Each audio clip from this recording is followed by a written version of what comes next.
Welcome to Shukla study point. आप सभी का स्वागत है आपके अपने YouTube channel Shukla study point में। मैं शिवम शुक्ला आप सभी दोस्तों का हार्दिक स्वागत करता हूं। ये वीडियो बहुत ही महत्वपूर्ण होने वाला है उन सभी छात्र छात्राओं के लिए जिन्होंने पॉलिटिकल साइंस लिया है, बीए सेकंड सेमेस्टर में है और उनको पढ़ना क्या है, पॉलिटिकल थियरी एंड कॉन्सेप्ट्स। तो उनके लिए यह लेक्चर एक प्रकार से 100% सिद्ध होगा कारगर। तो आपको बता दूं, कहीं पर भटकने की आवश्यकता नहीं। इससे पहले दो वीडियो ऑलरेडी अवेलेबल हो चुके हैं इस मामले में। अच्छा, हमने जो है आपको लगभग जो है 21 चैप्टर तक हमारे जो है सब्जेक्ट, मतलब कि हमारा चैप्टर वाइज जो प्रश्नोत्तरी चल रही थी ऑब्जेक्टिव टाइप की, वो हो चुकी है। तो इससे पहले जो है दो वीडियोस में हमने जो है 10-10 चैप्टर का एक प्रकार से क्राइटेरिया सेट करते हैं हम, और उससे प्रश्नों को छांटते हैं जो कि हर एक चैप्टर से इंपॉर्टेंट होते हैं ऑब्जेक्टिव टाइप के।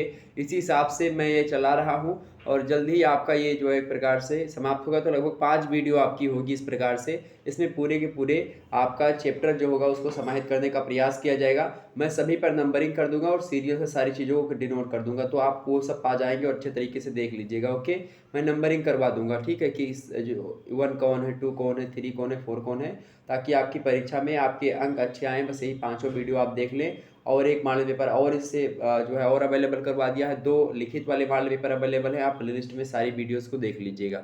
तो आज ये सॉल्व मॉडल पेपर होगा। लगभग 100 से अधिक प्रश्नों पर इस वीडियो के माध्यम से चर्चा करेंगे। पॉलिटिकल साइंस यानी राजनीति विज्ञान और राजनीति शास्त्र भी द्वितीय सेमेस्टर के जो छात्र छात्राएँ हैं उन सभी के लिए लेक्चर बहुत ही ज़्यादा महत्वपूर्ण होगा। एक बार सभी लोग लाइक करिए, शेयर करिए। और ये ऐसे प्रश्न हैं जो कि लगातार पूछे जा रहे हैं, रिपीटेड क्वेश्चन है। अब आप सभी के मन में प्रश्न उठ रहा होगा कि सर जी आप रिपीटेड प्रश्न क्यों बोलते हैं, जब अभी सेमेस्टर प्रक्रिया अभी अभी लागू हुई है, नई नई चली है, तो रिपीटेड फिर कैसे हुए जब अभी पिछले पेपर मिले ही नहीं। तो सेकंड सेमेस्टर का मैं बता दूं आपको, जो आपका पेपर 1 होता था पहले बीए फर्स्ट ईयर में पॉलिटिकल थियरी वाला, वहाँ पे ये प्रश्न पूछे जा रहे थे, लगातार पूछे जा रहे हैं। तो पिछले 5-6 वर्षों के प्रश्नों को आप देखिएगा तो इसमें पिरोने का प्रयास किया गया है जो कि बन सकते हैं। ओके, तो आपको भटकने की, कहीं से कुछ पढ़ने की, इधर उधर जाने की आवश्यकता बिल्कुल भी नहीं है। आप आसानी से शुक्ला स्टडी पॉइंट के पास आए हैं तो आसानी से पढ़िएगा, कोई दिक्कत आपको नहीं होगी। जहाँ तक मेरी एक प्रकार से योग्यता की बात नहीं कर रहा हूँ, मतलब ये मेहनत के हिसाब से मैं आपको बता रहा हूँ, चूँकि मैं मेहनत करता हूँ आप लोगों के लिए। अब आइए चर्चा करते हैं। देखिए, आपके समक्ष प्रश्न आ चुके हैं, आपके समक्ष प्रश्न आ चुके हैं मेरे भाई। आप लोग देखिएगा, थोड़ा सा छोटे प्रश्न हैं बट दिखाई ज़रूर पड़ रहे होंगे सभी को। दिखाई पड़ रहे हैं, ना दिखाई पड़े हो तो भी बताइएगा, वैसे दिखाई पड़ेंगे ज़रूर। ओके, प्रश्न दिखाई पड़ रहा भाई। चले, सभी लोगों को हम समझाने का प्रयास करते हैं और एक एक करके हम समझेंगे हर एक मुद्दे को। पहला प्रश्न आपके समक्ष है, ये 22 नंबर चैप्टर से है और 22 नंबर चैप्टर का नाम क्या है?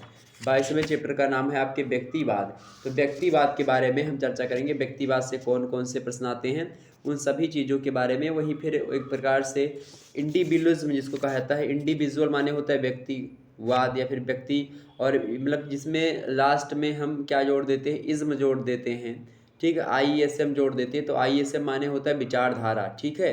तो हम उसी के बारे में चर्चा करेंगे। अच्छा, व्यक्तिवाद शांत ही नहीं रहता, उसके बाद में नव व्यक्तिवाद भी आता है, ठीक है। तो इन चीज़ों को भी हम देखते रहेंगे कैसे कैसे प्रश्न बनते हैं ऑब्जेक्टिव में। लिखित का तो मैंने 2 मॉडल पेपर दिया है और भी दे दूंगा, तो आप परेशान ना होइएगा। एक पुस्तक है, बड़ी फेमस पुस्तक है इस मामले में, इस चैप्टर से संबंधित है, व्यक्ति बनाम राज्य।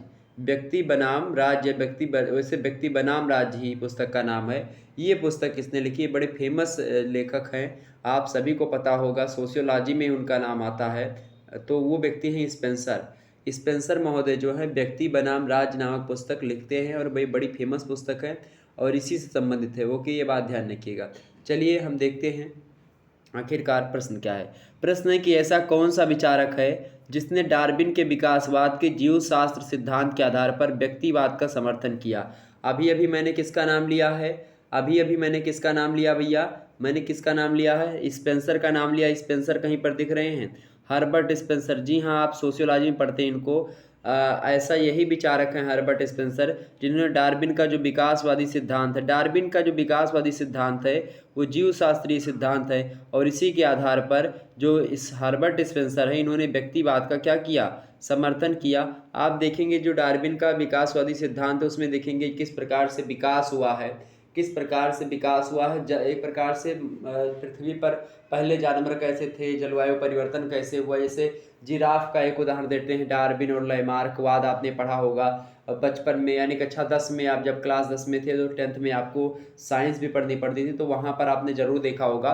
तो वो चीज़ मैं बोल रहा हूँ। तो डार्विन का जो विकासवाद है उसमें आप देखिएगा उसी को सावयवी चीज़ की, यानी कि सावयवी एकता के सिद्धांत के रूप में प्रतिपादित किया है इन्होंने। हर्बर्ट स्पेंसर ने सोशियोलॉजी में पूछा था कि सावयवी एकता का सिद्धांत किसने दिया, तो हर्बर्ट स्पेंसर ने दिया। आपसे पूछेगा व्यक्तिवाद का समर्थन किसने किया, जीवशास्त्रीय सिद्धांत जो कि डार्विन का विकासवाद है उसके आधार पर दिया, तो वो है हर्बर्ट स्पेंसर। मोस्ट इंपॉर्टेंट विचारक है, ये बात जान लीजिएगा। अगला प्रश्न आपकी स्क्रीन पर विजुअल हो पा रहा है, देखिएगा। दूसरा नंबर प्रश्न आपके सामने आ चुका है। दूसरा प्रश्न देखिएगा सभी लोग, वह सरकार श्रेष्ठ है जो न्यूनतम शासन करती है। मोस्ट इंपॉर्टेंट ये कथन है, और ये कथन किस विचारधारा से है ये बताएं। वह सरकार, मतलब प्रश्न है कि वह सरकार श्रेष्ठ है यानी बड़ी है, अच्छी है, जो न्यूनतम शासन करती है, जो बहुत कम समय तक शासन करती है। यह कथन किस विचारधारा से प्रेरित है बताएं। बहुत ही अच्छा एक प्रकार से कथन है। तो ये विचारधारा कौन सी, किससे प्रेरित है भैया, ये विचारधारा है बताएं। बहुलवादी विचारधारा, व्यक्तिवादी या समाजवादी या अराजकतावादी। तो कौन सी विचारधारा होगी आपकी, कौन सी विचारधारा होगी भाई, तो ये होगी व्यक्तिवादी विचारधारा। ऑप्शन नंबर इसका बी करेक्ट होगा। नेक्स्ट प्रश्न आप देखिएगा, तीसरा नंबर प्रश्न आपकी स्क्रीन पर विजुअल हो पा रहा है। तीसरा नंबर प्रश्न है कि जे.एस. मिल की प्रसिद्ध कृति का नाम बताइए जिसमें व्यक्तिगत स्वतंत्रता का प्रबल समर्थन किया गया है, बताएं। जे.एस. मिल जो हैं इनकी प्रसिद्ध कृति यानी कौन सी प्रसिद्ध पुस्तक है जिसमें व्यक्तिगत स्वतंत्रता का प्रबल समर्थन किया गया है, उस पुस्तक का क्या नाम है, रिपब्लिक या फिर ऑन लिबर्टी या लेवियाथन या फिर ग्रामर ऑफ पॉलिटिक्स, बताने का प्रयास करेंगे। कौन सी पुस्तक है भाई, कौन सी पुस्तक है, तो जे.एस. मिल की जो ऑन लिबर्टी नामक पुस्तक है, ऑन लिबर्टी जो पुस्तक है जे.एस. मिल की है। और इसी में आप देखिएगा व्यक्तिगत स्वतंत्रता का प्रबल समर्थन करते हैं कौन, जे.एस. मिल। तो जे.एस. मिल मुख्य रूप से आप देखिएगा ये व्यक्तिगत स्वतंत्रता के प्रबल समर्थक रहे हैं, और अपनी किस पुस्तक के माध्यम से बताते हैं, ऑन लिबर्टी पुस्तक। ओके, प्रश्न बड़ा ही अच्छा है, एग्जाम में जरूर आ सकता है। यही चौथा प्रश्न देखिएगा। तो ये सब ऐसे प्रश्न जो कि लगातार बनते हैं और मोस्ट इंपॉर्टेंट है। अगला प्रश्न है, किसने कहा था, अब जब भी inverted comma double inverted comma होता है इसका मतलब कथन ही है। तो बताएं, अपने ऊपर अपने स्वयं के शरीर एवं मस्तिष्क के ऊपर व्यक्ति संप्रभु है। अपने ऊपर, अपने स्वयं के शरीर के ऊपर और अपने मस्तिष्क के ऊपर व्यक्ति जो होता है वो संप्रभु है। ऐसा किसने कहा था, बेंथम ने कहा था, जर्मी बेंथम, या जे.एस. मिल ने कहा था, या टी.एच. ग्रीन ने कहा था, या हेरोल्ड जे. लास्की महोदय ने कहा था। किसने कहा था बताने का प्रयास करेंगे। बहुत ही महत्वपूर्ण ये एक प्रकार से कथन है कि अपने ऊपर, अपने स्वयं के शरीर के ऊपर और अपनी मस्तिष्क के ऊपर व्यक्ति संप्रभु होता है, यानी कि व्यक्ति का खुद का अधिकार होता है। संप्रभु माने सॉवरेनिटी, यानी व्यक्ति का खुद का अधिकार अपने ऊपर होता है, अपने स्वयं के शरीर के ऊपर होता है, अपने मस्तिष्क के ऊपर होता है। तो बताओ ये एक प्रकार से किसने कहा था। इस कथन को कहने वाले विद्वान हैं अपने, उनका नाम है जे.एस. मिल। कौन है, जे.एस. मिल। ऑप्शन नंबर इसका बी करेक्ट होगा, जे.एस. मिल। ओके, आगे प्रश्न देखिएगा। अगला प्रश्न 5वां नंबर देखेंगे सभी लोग। 5वां प्रश्न आपकी स्क्रीन पर विजुअल हो पा रहा है। 5वां प्रश्न देखिएगा। प्रश्न है कि जे.एस. मिल को खोखली स्वतंत्रता का मसीहा किसने कहा। मोस्ट इंपोर्टेंट प्रश्न आ चुका है, खोखली स्वतंत्रता का मसीहा किसे कहा जाता है, पूछे प्रश्न, तो जे.एस. मिल को कहा जाता है। अब प्रश्न ये घुमा करके पूछा कि किसने कहा था, सेबाइन ने कहा था, बारकर ने, गार्नर ने, मैक्सी ने कहा था। तो जे.एस. मिल को खोखली स्वतंत्रता का जो मसीहा कहा था वो कहने वाले विद्वान है आपकी कौन है भाई, बारकर महोदय ने ऐसा कहा था। ऑप्शन नंबर बी में दिए बारकर, बारकर महोदय ने जे.एस. मिल को खोखली स्वतंत्रता का क्या कहा, मसीहा कहा। एक बार सभी लोग वीडियो को लाइक और शेयर कर दीजिएगा, सभी दोस्तों के पास शेयर कर दीजिएगा। अगला प्रश्न है लासा फेयर। लासा फेयर नीति किस विचारधारा से संबंधित है, व्यक्तिवाद से, समाजवाद से, आदर्शवाद से या साम्यवाद से, बताएं। जो लासा फेयर नीति है वो किस विचारधारा से प्रेरित है, मतलब किससे संबंधित है, ये व्यक्तिवाद से संबंधित। किससे है, व्यक्तिवाद से। ऑप्शन नंबर ए करेक्ट हो आंसर। अगला प्रश्न देखिए 7वां नंबर प्रश्न है, निम्न में से कौन व्यक्तिवादी विचारक नहीं है। कौन व्यक्तिवादी विचारक नहीं भैया, तो सबसे पहले जान लेते हैं कौन कौन व्यक्तिवादी विचारक हैं। तो जे.एस. मिल तो बिल्कुल हैं, स्पेंसर भी हैं, तो दो लोगों का नाम आपने सुना, फ्रीमैन भी हैं, ग्रीन नहीं है। ओके, तो ऑप्शन नंबर ए लगा दीजिएगा। Option number A is right answer in this question. व्यक्तिवादी विचारक ग्रीन नहीं है। ओके, 8वां प्रश्न आप देखिएगा, प्रश्न बड़ा ही अच्छा है। एरोपेजिटिका, एरोपेजिटिका एक पुस्तक है और इस पुस्तक के लेखक कौन है?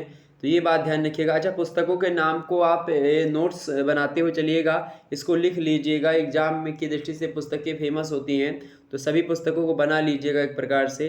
तो बताएं, एरोपेजिटिका नामक पुस्तक के लेखक कौन है? जॉन मिल्टन, फ्रीमैन, लास्की या मिल? फटाफट से बताने का प्रयास करेंगे। तो कौन है भाई? जॉन मिल्टन जो है। एरोपेजिटिका जो पुस्तक है इसको लिखा किसने? जॉन मिल्टन ने। अगला प्रश्न देखिएगा, 9वां नंबर प्रश्न आपकी स्क्रीन पर विजुअल हो पा रहा है। किसके अनुसार राज्य एक संतुलन या संयुक्त सुरक्षा कंपनी है, पारस्परिक हित है, रक्षा एवं कल्याण है? बताएं। ये बड़ा अच्छा प्रश्न है।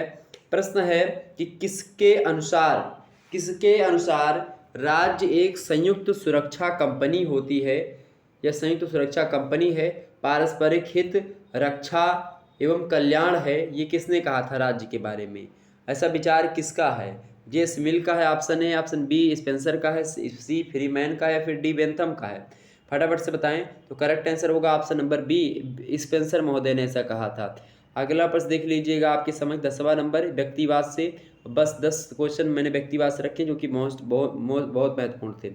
अगला प्रश्न है, किस विचारधारा के अनुसार राज्य एक आवश्यक बुराई है? बताएं, किस विचारधारा के अनुसार राज्य एक आवश्यक बुराई है?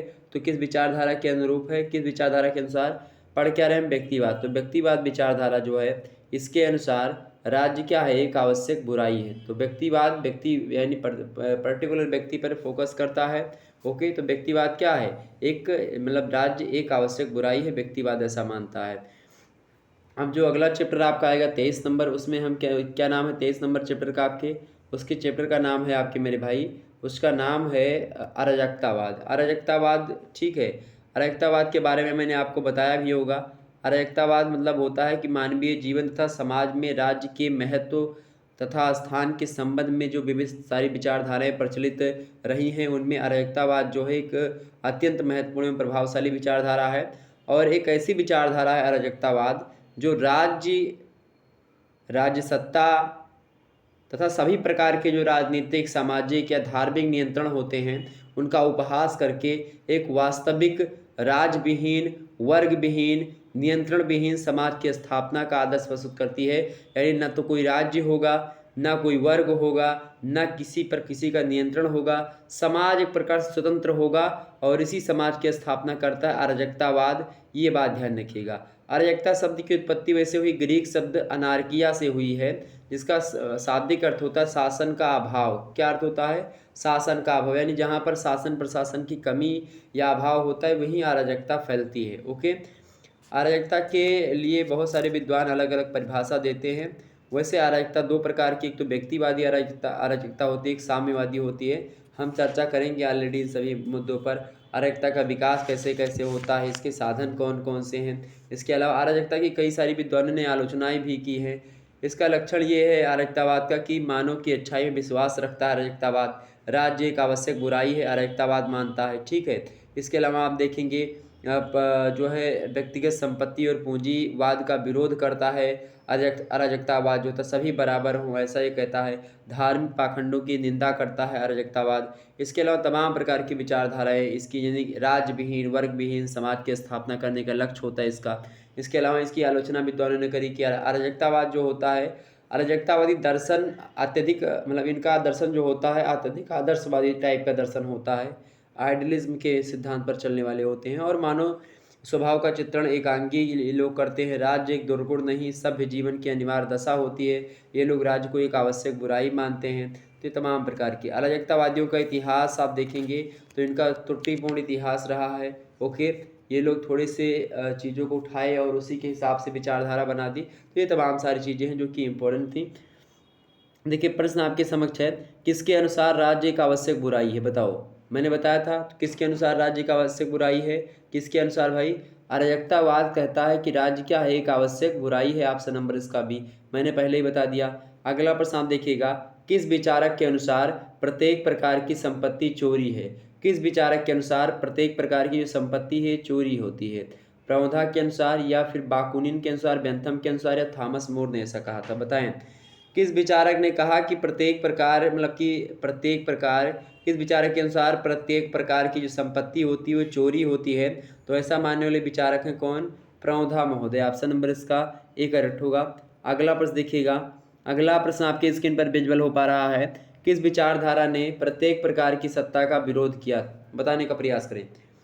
किस विचारधारा ने प्रत्येक प्रकार की सत्ता का विरोध किया है? समाजवादी विचारधारा ने, आदर्शवाद या अराजकतावाद? बताने का प्रयास करेंगे। किस विचारधारा ने प्रत्येक प्रकार की सत्ता का विरोध किया भैया? किस विचारधारा ने? तो अराजकतावाद ने प्रत्येक प्रकार की सत्ता है उन सभी सत्ताओं का विरोध किया अराजकतावादी विचारधाराओं के लोगों ने। ऑप्शन नंबर इसका सी करेक्ट होगा। चौथा प्रश्न आपके स्क्रीन पर विजुअल हो पा रहा है। किसी विचारक ने कहा कि मैं पूर्ण अर्थों में अराजकतावादी हूँ। बताएं। और ये ऑब्जेक्टिव के लिए ही महत्वपूर्ण नहीं है, ये लिखित वाले जो छात्र छात्राएं देख रहे हैं जिनकी परीक्षा में लिखित प्रश्न होगा, मतलब कि पेपर होंगे, उनके लिए भी बहुत ज़्यादा महत्वपूर्ण है, तो परेशान होने की आवश्यकता बिल्कुल भी नहीं है। बताएं। किस विचारक ने कहा कि मैं पूर्ण अर्थों में अराजकतावादी हूँ? किसने कहा था ऐसा? किसने कहा था कि मैं पूर्ण अर्थों में अराजकतावादी हूँ? तो इसको कहने वाले विद्वान हैं प्रौधा महोदय। ऑप्शन नंबर डी में दिया प्रौधा करेक्ट आंसर होगा। अगला प्रश्न देखिएगा। किस ग्रीक स्टोइक विचारक ने अराजकतावाद को प्रभावित किया? किसने किया था? जेनो ने, प्लेटो ने, सुकरात ने, अरस्तु ने? किसने किया था? किस ग्रीक फिलोसॉफ मतलब कि स्टोइक विचारक ने अराजकतावाद को प्रभावित किया? किसने प्रभावित किया था भैया? किसने प्रभावित किया? तो जेनो ने किया था। ऑप्शन नंबर ए में दिए करेक्ट आंसर। अगला प्रश्न देखिएगा। छठवां नंबर प्रश्न आपकी स्क्रीन पर विजुअल हो पा रहा है। 6 नंबर प्रश्न देखिएगा। 18वीं शताब्दी में अराजकतावादी विचारधारा की व्यवस्थित शुरुआत करने का श्रेय किसे दिया जाता है? बताएं। प्रौधा को, बाकुनिन को, या फिर विलियम गॉडविन को, या इनमें से कोई किसी को नहीं दिया जाता? बताएं। प्रश्न है कि 18वीं शताब्दी में अराजकतावादी विचारधारा की व्यवस्थित शुरुआत करने का श्रेय किसे दिया जाता है? बताने का प्रयास करेंगे। ऑप्शन नंबर सी बिल्कुल करेक्ट आंसर आप सभी कह रहे हैं। William Godwin is right answer. William Godwin is right answer. Option number इसका सी करेक्ट होगा। अगला प्रश्न देखिएगा। 7वां नंबर प्रश्न आपकी स्क्रीन पर विजुअल हो पा रहा है। किसने कहा था कि स्वतंत्र होने के लिए ही हम बंधन में रहते हैं? स्वतंत्र होने के लिए ही हम बंधन में रहते हैं। बहुत ही महत्वपूर्ण प्रश्न है, इसको ध्यान में रख लीजिएगा, मोस्ट इंपोर्टेंट है। सिसरो ने कहा था, लास्की ने कहा था, टॉलस्टॉय ने कहा था, या गॉडविन ने कहा था? किसने कहा कि स्वतंत्र अगर होना है तो स्वतंत्र होने के लिए हमें बंधन में रहना पड़ता है, या हम बंधन में रहते हैं क्योंकि हमको आगे स्वतंत्र होना है? ऐसा मानना किसका था? ये कथन किसका कि स्वतंत्र होने के लिए हम बंधन में रहते हैं? तो इस बात को कहा था सिसरो महोदय ने। ऑप्शन ए में दिए हैं करेक्ट आंसर होगा सिसरो। अगला प्रश्न आप देखिएगा। लियो टॉलस्टॉय का संबंध किस विचारधारा से है? लियो टॉलस्टॉय का जो संबंध है ये किससे भाई? समाजवाद से, साम्यवाद से, अराजकतावाद से? सभी को पता होगा किससे है। किससे है? लियो टॉलस्टॉय का जो संबंध है भाई ये किससे है? ये जो है अराजकतावादी विचारधारा से है। ऑप्शन नंबर इसका बी करेक्ट होगा। अगला प्रश्न 9वां नंबर देखिएगा। किस भारतीय विचारक को दार्शनिक अराजकतावादी माना जाता है? किस भारतीय विचारक को दार्शनिक अराजकतावादी माना जाता है? नेहरू को, विवेकानंद को, महात्मा गांधी को, या फिर एम.एन. राय को? किसको माना जाता है भैया? किसको? तो महात्मा गांधी जो थे ये भी अराजकतावाद के प्रबल समर्थक रहे हैं। दार्शनिक दार्शनिक अराजकतावादी रहे महात्मा गांधी। और ये दार्शनिक अराजकतावादी इनको कहा भी जाता है महात्मा गांधी को, आप ये मान करके चलो, क्योंकि ये भी वर्ग विहीन और राज्य विहीन समाज की कल्पना करना चाहते हैं। राज्य के बारे में इन्होंने कोई वो नहीं दिया था। Option number C. अगला प्रश्न देखिएगा। अगला प्रश्न आपके स्क्रीन पर विजुअल हो पा रहा है। 10वां नंबर प्रश्न देखेंगे सभी लोग। किस विचारक ने कहा कि संपत्ति और धर्म ये राज्य, संपत्ति और धर्म ये तीन चीज, कौन कौन? राज्य, ठीक है, संपत्ति और धर्म, ये तीनों संस्थाएं मनुष्य के आदिम विकास के चिन्ह हैं, यानी पहले शुरुआत से ही, और आधुनिक समाज में इनकी बिल्कुल आवश्यकता नहीं है। किसने कहा था? ये मनुष्य जब आदि यानी मनुष्य का एक प्रकार से जब आदिम रूप था तब उसके विकास हुआ था, तब इसमें राज्य, संपत्ति और धर्म इन तीनों की जरूरत थी। लेकिन आधुनिक समय में न धर्म की आवश्यकता है, न राज्य की आवश्यकता है, और न ही संपत्ति की आवश्यकता है। ये किसने कहा था? ये कथन किसने कहा था भाई? इस कथन को कहने वाले जो विचारक हैं वो हैं बाकुनिन महोदय। कौन है? बाकुनिन। ऑप्शन नंबर बी में दिए बाकुनिन। इन्होंने चीज कही थी। क्लियर हो गई बातें? अच्छा बताओ, व्हाट इज प्रॉपर्टी एक पुस्तक है, अराजकतावाद से ही संबंधित है। तो कौन से अराजकतावादी विचारक ने लिखा था what is property? What is property बड़ी फेमस पुस्तक है। इसको लिखने वाले विद्वान हैं आपके कौन? प्रौधा महोदय। प्रौधा महोदय की पुस्तक बड़ी फेमस है, ये बात ध्यान रखिएगा। ओके, एग्जाम की दृष्टि से बड़ी अच्छी ये है, तो ये बात ध्यान रखिएगा। मैंने आपको यहाँ पर ये चीज़ क्लियर कर दी। ओके, आगे बढ़ते हैं और भी चीज़ों को जानने का प्रयास।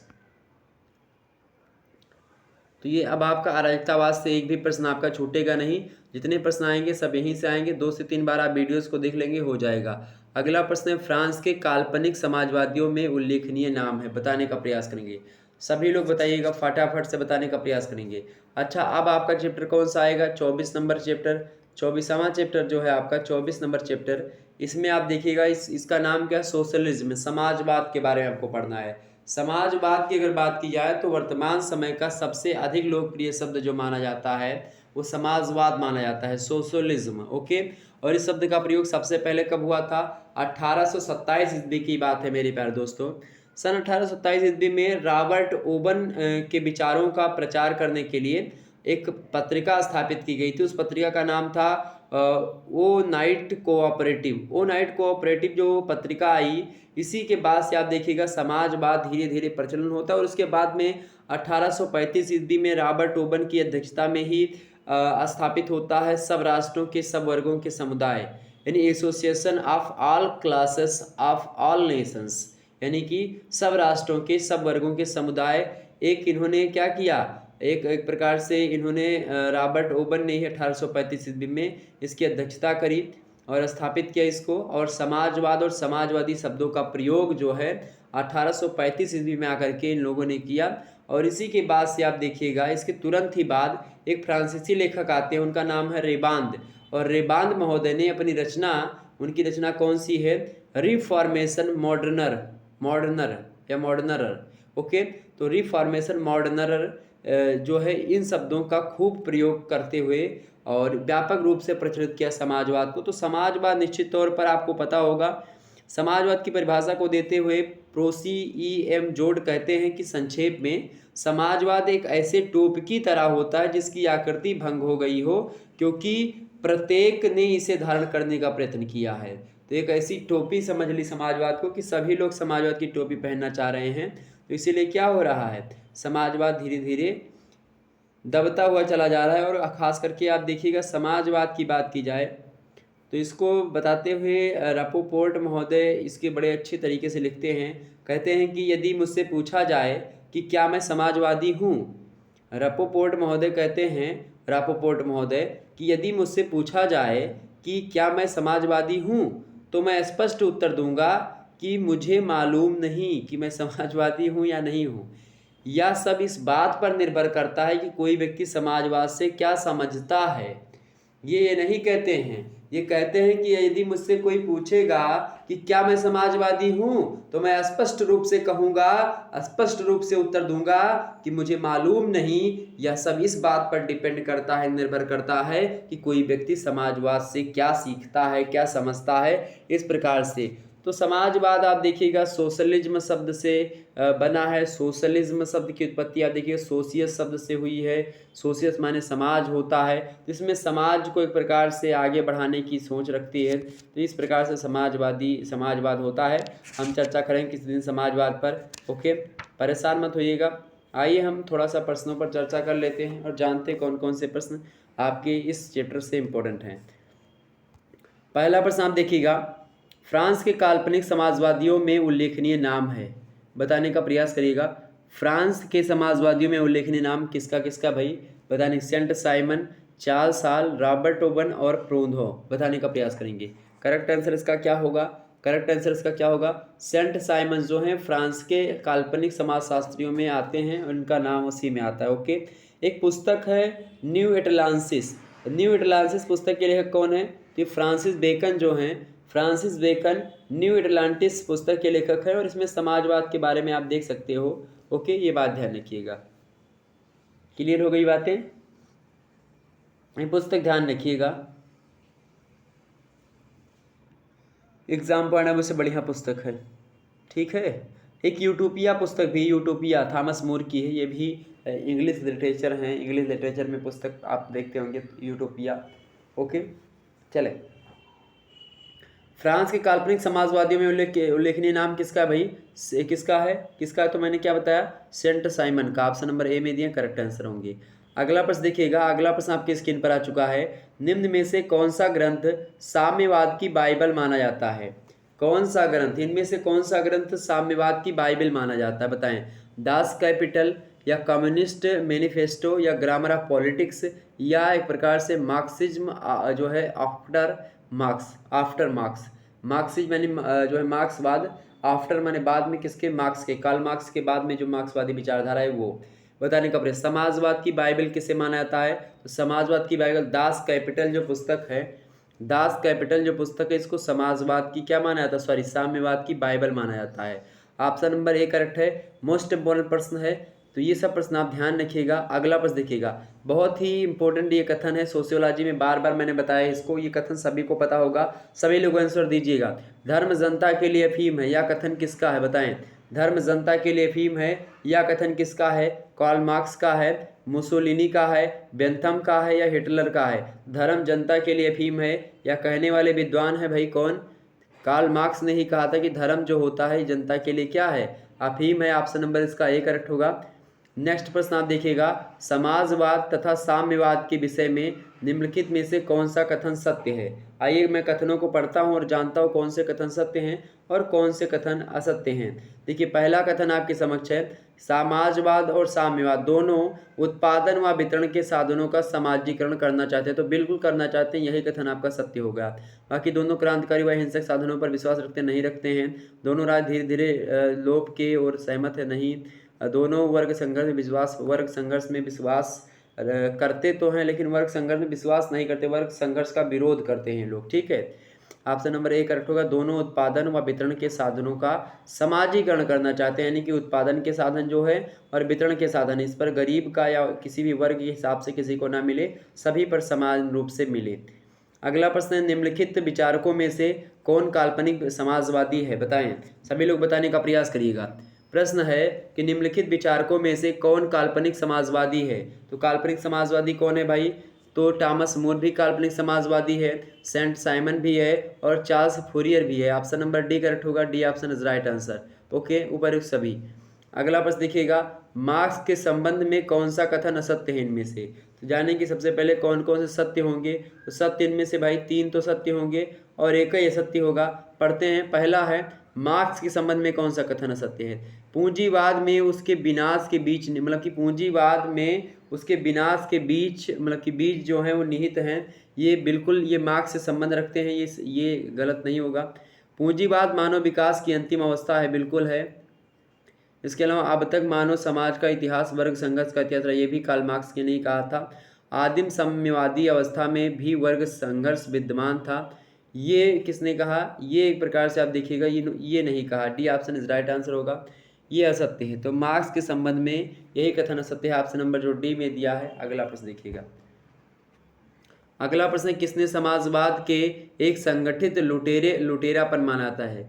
किसने समाजवाद को एक संगठित लुटेरापन जो है कहा, या किसे माना जाता है समाजवाद का एक लुटेरा, संगठित लुटेरापन किसने माना? लास्की, मैक्सी, या फिर डेविडसन, या वेपर ने? किसने माना भाई? किसने माना? किसने समाजवाद को एक संगठित लुटेरापन माना? बताने का प्रयास करेंगे। तो डेविडसन ने ही माना था। किसने? डेविडसन। ऑप्शन ए में दिया करेक्ट आंसर होंगे। अगला प्रश्न देखिएगा सभी लोग, वैज्ञानिक समाजवाद का जनक किसे माना जाता है? वैज्ञानिक समाजवाद का जनक कौन है भाई? वैज्ञानिक समाजवाद के जनक कौन है? कार्ल मार्क्स हैं। समाजवाद की बात हो, कार्ल मार्क्स के बारे में अगर आप बात ना करें तो बेकार ही है। वर्ग संघर्ष की विचारधारा इनकी बड़ी फेमस पुस्तक है। ओके, क्लियर होगी बातें? समाजवाद के बारे में सारी चीज़ें क्लियर हो गई। अच्छा, समाजवाद के बाद में हम क्या पढ़ेंगे? पूंजीवाद। ठीक है, अभी पूंजीवादी चैप्टर से प्रश्न आ चुके हैं आपकी स्क्रीन पर। पूंजीवाद चैप्टर आपका कौन सा चैप्टर है? 25 नंबर पे पूंजीवाद है। ओके, चर्चा करते हैं। किस विचारक ने, अच्छा पूंजीवाद क्या होता है? तो आमतौर पर पूंजीवाद शब्द का प्रयोग 2 अर्थों में हम करते हैं।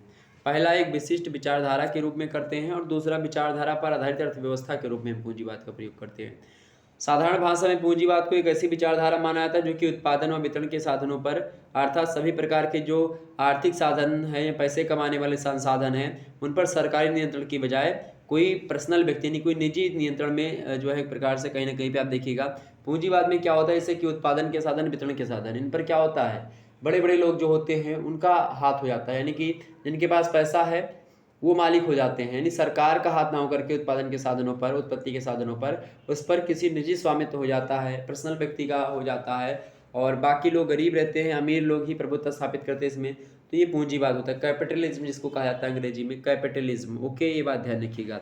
आइए हम समझते हैं पूंजीवाद के बारे में और जानते हैं पूंजीवाद जो है एक प्रकार से किस प्रकार से, पूंजीवाद के गुण दोष इन सभी के बारे में हम चर्चा करेंगे आने वाले समय में। हालांकि चलिए हम जानते हैं, एक पुस्तक है wealth of Nations. Wealth of Nations जो है ये पुस्तक पूंजीवाद से ही संबंध रखती है। एडम स्मिथ ने इस पुस्तक को लिखी थी, तो ये बात ध्यान रखिएगा, एग्जाम में प्रश्न पूछ सकता है। एडम स्मिथ की पुस्तक बड़ी फेमस है, वेल्थ ऑफ नेशन। ओके, ये बात ध्यान रखिएगा। क्लियर हो गई बातें? आगे बढ़ा जाए, आगे बढ़ा जाए। एक पुस्तक और है, एक पुस्तक है मैक्स वेबर की, ये भी इससे संबंधित है पूंजीवाद से ही, प्रोटेस्टेंट एथिक तथा स्पिरिट ऑफ कैपिटलिज्म। ये पुस्तकें जो है किसकी, मैक्स वेबर की ही हैं। चलिए प्रश्न देखते हैं, किस विचारक ने वैश्वीकरण के युग में पूंजीवाद की विजय के इतिहास के अंत की संज्ञा दी है? बताएं, किस विचारक ने वैश्वीकरण के युग में पूंजीवाद की विजय के इतिहास के अंत की संज्ञा दी है? किसने दी है भाई, किसने दी है, किसने दिया है? तो इसको दिया फ्रांसिस फुकुयामा महोदय ने। ऑप्शन डी में है फ्रांसिस फुकुयामा, करेक्ट आंसर। अगला प्रश्न आप देखिएगा, अगला प्रश्न आपकी स्क्रीन पर आ चुका है, किस विचारक ने सबसे पहले वित्तीय पूंजीवाद की धारणा का गहन विश्लेषण किया था? बताएं, रूडोल्फ हिलफर्डिंग ने, कार्ल मार्क्स ने, या लेनिन ने, या माओ ने? बताने का प्रयास करेगा। किस विचारक ने सबसे पहले वित्तीय पूंजीवाद की धारणा का गहन विश्लेषण किया था? वित्तीय पूंजीवाद तो किसने किया था भैया? रूडोल्फ हिलफर्डिंग ने। ऑप्शन ए में दिया है, करेक्ट आंसर होंगे। अगला प्रश्न आप देखिए, किस विचारक ने, प्रश्न बड़ा अच्छा है, प्रश्न बड़ा अच्छा है, प्रश्न है किस विचारक ने 1929 की वैश्विक मंदी के बाद पूंजीवादी देशों में राज्य द्वारा लोक कल्याण कार्यों में व्यय करने की वकालत की थी? बताएं, किस विचारक ने 1929 में 1929 की जो वैश्विक मंदी आई थी 1929 में, 1930 तक चली और भी आगे तक चली थी, उसमें बहुत सारे आर्थिक नियम भी आए थे, जैसे जेबीसी का बाजार नियम या फिर रोजगार का प्रतिष्ठित सिद्धांत वगैरह हो गया, कीन्स का रोजगार सिद्धांत हो गया, ये सब आए थे, आपने इकोनॉमिक्स में पढ़ा होगा। तो किस विचारक ने 1929 की वैश्विक मंदी के बाद पूंजीवादी देशों में राज्य द्वारा लोक कल्याण कार्यों में व्यय करने की वकालत की थी? किसने करी थी भैया? तो इसको करने वाला जो विद्वान है उसका नाम है जॉन मेनार्ड कीन्स। कौन है? John Maynard Keynes. कीन्स जो हैं, जॉन मेनार्ड कीन्स जो हैं, जेएम कीन्स, ये बहुत बड़े अर्थशास्त्री हैं। ओके, ये बहुत बड़े अर्थशास्त्री माने जाते हैं, ये बात ध्यान रखिएगा। ऑप्शन नंबर बी में दिए, करेक्ट आंसर होंगे। एडम स्मिथ तो उसके जनक ही हैं। अगला प्रश्न है, a general theory of employment जो है इंटरेस्ट एंड मनी नामक पुस्तक के लेखक कौन है? बताएं, a general theory of employment, interest and money. Interest कर लीजिएगा, यहाँ पर इंटरेस्ट नहीं है, ये इंटरेस्ट है और ये थियरी है। ओके, यहाँ पर मात्रा नहीं चढ़ी, तो ये ध्यान रखिएगा। द जर्नल, ये मैंने आपको ऑब्जेक्ट, जब मैं आपको इकोनॉमिक्स पढ़ा रहा था कल की वीडियो में, तब मैंने इस प्रश्न का जिक्र किया होगा। A general theory of employment, interest and money, इस पुस्तक के लेखक कौन है? बताएं, सभी लोग बताएं। बड़ी फेमस पुस्तक है ये, बड़ी फेमस पुस्तक है, a general theory of employment, interest and money. इस पुस्तक के लेखक हैं आपके एडम स्मिथ जी। कौन है? Adam Smith. ये अर्थशास्त्री ही हैं एडम स्मिथ मुख्य रूप से। अगला प्रश्न आप देखिएगा, 1999 यानी 1919 में प्रकाशित प्रसिद्ध पुस्तक फाइनेंस कैपिटल, ये भी पुस्तक बड़ी फेमस है, फाइनेंस कैपिटल। इसके लेखक कौन हैं? जॉन मेनार्ड कीन्स है, या रिकार्डो हैं, या माल्थस हैं, या रूडोल्फ हिलफर्डिंग हैं? अच्छा, रिकार्डो, मेनार्ड कीन्स, जॉन और माल्थस, ये सब मतलब कि अर्थशास्त्री भी हैं। माल्थस आप देखिए जनसंख्या का सिद्धांत भी इन्होंने दिया था, तो आइए हम समझते हैं प्रश्न क्या है कि 1919 में प्रकाशित प्रसिद्ध पुस्तक फाइनेंस कैपिटल के लेखक कौन हैं। तो फाइनेंस कैपिटल को लिखा था कीन्स महोदय ने, यानी कि जॉन मेनार्ड कीन्स की पुस्तक है। कौन सी? ये पुस्तक है फाइनेंस कैपिटल। अगला प्रश्न देखिएगा, निम्नलिखित में से किस विचार ने पूंजीवाद के विकास को प्रोत्साहित किया था? लासा फेयर के विचार ने, या समाजवादी विचार ने, या मार्क्स का अतिरिक्त जो मूल्य का सिद्धांत था इसने, या फिर मार्क्स का वर्ग संघर्ष का सिद्धांत था? ये बताएं। अच्छा, अतिरिक्त मूल्य का सिद्धांत और वर्ग संघर्ष का सिद्धांत ये मैंने दोनों आपको पढ़ाया है सोशियोलॉजी में। अतिरिक्त मूल्य का सिद्धांत तो ये होता है कि जैसे कि मान लेते हैं आप 50 रुपये कंपनी कोई चीज़ बना रही है और उनमें से 20 रुपये मजदूर को दे रही है और 20 रुपये का सामान लगा बनने में और 10 रुपये जो है मजदूर को नहीं मिल, मतलब मजदूर को 1-2 रुपये, मतलब कि मान लेते 20 रुपये दे दिया मजदूर को, या 20 रुपये कह रहे हूँ, मजदूर को 10 रुपये दिया, 30 रुपये अपना कमा लिया, 20 रुपये उसकी कीमत लगी। 20 रुपये जो है जो पूंजीपति वर्ग होता है बिना कुछ करे धरे पा जाता है, तो वही अतिरिक्त मूल्य होता है, यानी उसको अतिरिक्त मूल्य मिल रहा है। ये चीज़ इन्होंने बताई। तो अतिरिक्त मूल्य का सिद्धांत कार्ल मार्क्स का है, वर्ग संघर्ष का विचार इन्होंने ही दिया, कार्ल मार्क्स ने। बताएं तो पूंजीवाद के विकास को प्रोत्साहित किसने किया? पूंजीवाद तो कार्ल मार्क्स तो करेंगे नहीं, बिल्कुल नहीं करेंगे। तो दोनों नीचे वाले ऑप्शन तो आपके वैसे कट गए, दोनों नीचे वाले ऑप्शन तो ऐसे कट गए आपके भाई। निम्नलिखित में से किस विचार ने पूंजीवाद के विकास को प्रोत्साहित किया था? समाजवादी विचार ने, ऑप्शन बी में दिया करेक्ट आंसर होगा। अगला प्रश्न देखिएगा, सरकार के प्रशासन व नेताओं द्वारा पूंजीपतियों को सहयोग देने की किस विचार के नाम से जाना जाता है? बताएं, फटाफट से बताएं। प्रश्न बड़ा अच्छा है कि सरकार के प्रशासन व नेताओं द्वारा पूंजीपतियों को सहयोग देने के किस विचार के नाम से जाना जाता है? निगम पूंजीवाद, या क्रोनी कैपिटलिज्म, या वित्तीय पूंजीवाद, या उक्त में से कोई नहीं? फटाफट से बताने का प्रयास करेंगे। सरकार व प्रशासन के नेताओं द्वारा पूंजीपतियों को सहयोग देने के लिए किस विचार के नाम से आना था उस विचार को? तो उस विचार को हम जानते हैं वित्तीय पूंजीवाद के नाम से। कौन सा विचार है वो? वित्तीय पूंजीवाद, ऑप्शन सी में दिया करेक्ट आंसर होगा। अगला प्रश्न आप सभी लोग देखेंगे, निम्नलिखित में से कौन पूंजीवाद का एक परिणाम नहीं है? बताएं, निम्नलिखित में से कौन पूंजीवाद का एक परिणाम नहीं है? प्रतियोगिता, या मांग व पूर्ति का सामंजस्य, या आर्थिक समानता, या आर्थिक विकास? बताएं सभी लोग, कौन पूंजीवाद का एक परिणाम नहीं है? तो पूंजीवाद का परिणाम क्या नहीं है भाई? क्या नहीं है? आर्थिक समानता जो है पूंजीवाद का परिणाम नहीं है। पूंजीवाद आप देखिएगा, पूंजीवाद में प्रतियोगिता तो होती है, मांग और पूर्ति का सामंजस्य होता है, डिमांड एंड सप्लाई चलती पूंजीवाद में खूब, आर्थिक विकास भी होता है पूंजीवाद से। आप देखेंगे देश आगे बढ़ता है, जीडीपी आगे बढ़ती है, लेकिन जो प्रति व्यक्ति आय होती है वो नहीं बढ़ती है। जो बेरोजगारी दर होती है, बेरोजगारी में एक प्रकार से वृद्धि तो नहीं होती है, क्योंकि जो है जो प्राइवेट कंपनीज है उसमें भी काम मिलता रहता है, तो एक प्रकार से आप देखिएगा, लेकिन गरीब और गरीब, अमीर और अमीर होता जाता है पूंजीवाद में।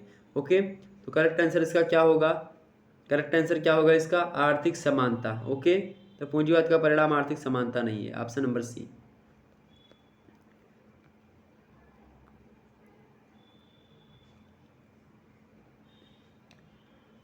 अगला प्रश्न देखिए, किसने कहा था कि साम्राज्यवाद का अर्थ? अच्छा, अगला चैप्टर आपका होगा 26 नंबर और इसका नाम क्या है? साम्राज्यवाद व उपनिवेशवाद। ओके, इसके बारे में हम चर्चा करेंगे, साम्राज्यवाद व उपनिवेशवाद के बारे में।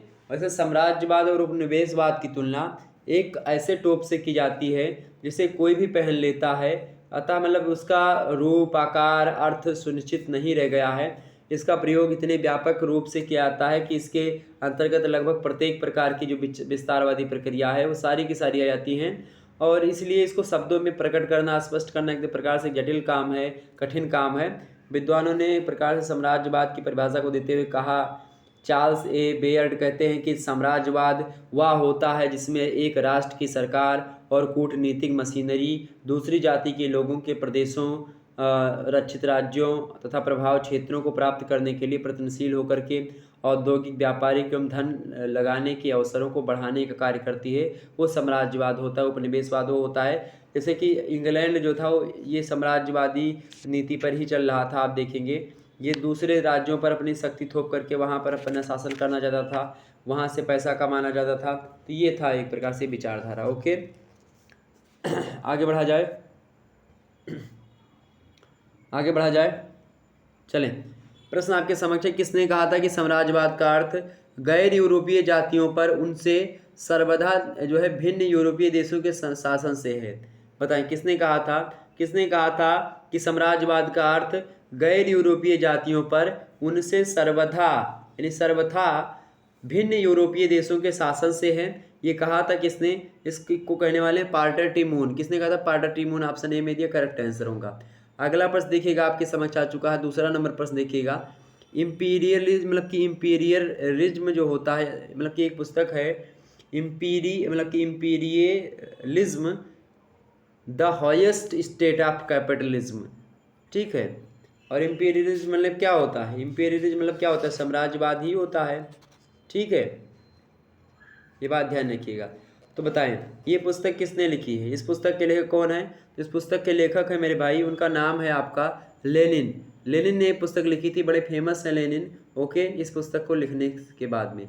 अगला प्रश्न देखिएगा, निम्नलिखित में से कौन एक साम्राज्यवाद का प्रकार नहीं है? बताने का प्रयास करेंगे। सैनिक साम्राज्यवाद या सांस्कृतिक साम्राज्यवाद या आदर्श साम्राज्यवाद या सैनिक साम्राज्यवाद? फटाफट से बताने का प्रयास करेंगे। निम्नलिखित में से कौन एक साम्राज्यवाद का प्रकार नहीं है? तो भाई कौन साम्राज्यवाद का प्रकार नहीं है?